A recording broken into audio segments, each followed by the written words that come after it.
Bulletin లో మరో breaking చూస్తున్నాం. టాలీవుడ్ డైరెక్టర్ రామ్ గోపాల్ వర్మకు హైకోర్టులో మరోసారి ఊరట లభించింది.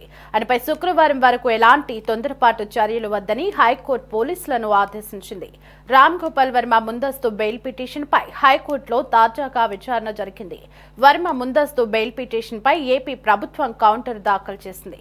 గతంలో వర్మకు ఊరట కల్పిస్తూ ఇచ్చిన ఉత్తర్వులను శుక్రవారం వరకు పొడిగించింది. ఆయనపై తొందరపాటు చర్యలు తీసుకోవద్దని గతంలో ఇచ్చిన ఆదేశం శుక్రవారం వరకు అమల్లో ఉంటుందని తెలిపింది.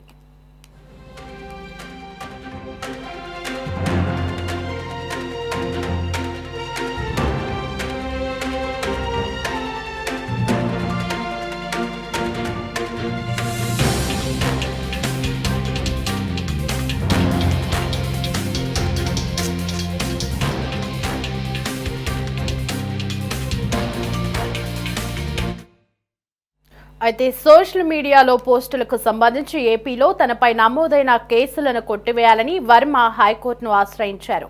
ముందస్తు బెయిల్ను కోరారు. తనపై కావాలనే కేసులు పెడుతున్నారని పలు ఆధారాలతో న్యాయస్థానాన్ని ఆయన ఆశ్రయించారు. దీంతో వారం క్రితం వర్మకు ఊరట కల్పిస్తూ కోర్టు ఆదేశాలు జారీ చేసింది. తాజాగా ఈ ఆదేశాలను పొడిగించింది. కేసు విచారణను రేపటికి వాయిదా వేసింది. వర్మ ముందస్తు బెయిల్ పిటిషన్ పై న్యాయస్థానంలో రేపు మరోసారి విచారణ జరుగుతోంది.